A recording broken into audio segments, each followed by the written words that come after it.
বাংলাদেশ থেকে পাচার করা অর্থ ফেরত আনতে যুক্তরাজ্যের সহযোগিতা চেয়েছেন প্রধান উপদেষ্টা ডক্টর মোহাম্মদ ইউনূস।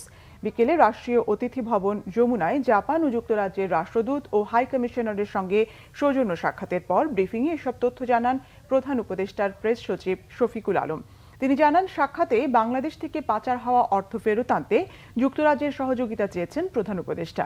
এছাড়া ৩০ অগস্টের মধ্যে জাতিসংঘের গুম বিষয়ক কনভেনশনে সই করবে বাংলাদেশ। এর মাধ্যমে একটি কমিশন করা হবে, যার মাধ্যমে প্রত্যেকটি গুমের বিচার হবে। জাতিসংঘের ফ্যাক্ট ফাইন্ডিং কমিটি বাংলাদেশে আসছে, তাদের সর্বোচ্চ সহায়তা দেওয়া হবে বলেও জানান শফিকুল আলম। জানান, শিগগিরই জাতির উদ্দেশ্যে ভাষণ দেবেন প্রধান উপদেষ্টা ডক্টর মোহাম্মদ ইউনূস।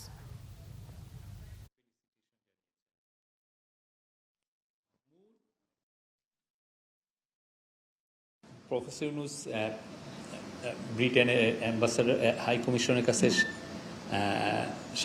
বলবো যে সাপোর্ট চেয়েছেন, যে এই যে প্রচুর মানুষ অনেক আগের রেজিমের এরা অনেকে যে টাকা যে মানি লন্ডারিং করেছেন সেটার বিষয়ে এটাকে ট্র্যাক করা বা এই টাকাকে ফিরিয়ে আনার জন্য তাদের হেল্প চেয়েছেন। আপনি জানেন ব্রিটেনে অনেকে বাংলাদেশি প্রাক্তন গভর্নমেন্টের অনেকে ওইখানে বাড়ি ঘর করেছেন।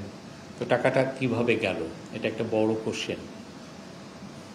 তো সে বিষয়ে যায় যে মানিটা লন্ডার হয়েছে সেই মানিটা কিভাবে ফেরত নিয়ে আসা যায়, সেই জন্য ব্রিটিশ হাই কমিশনের কাছে উনি সাপোর্ট চেয়েছেন।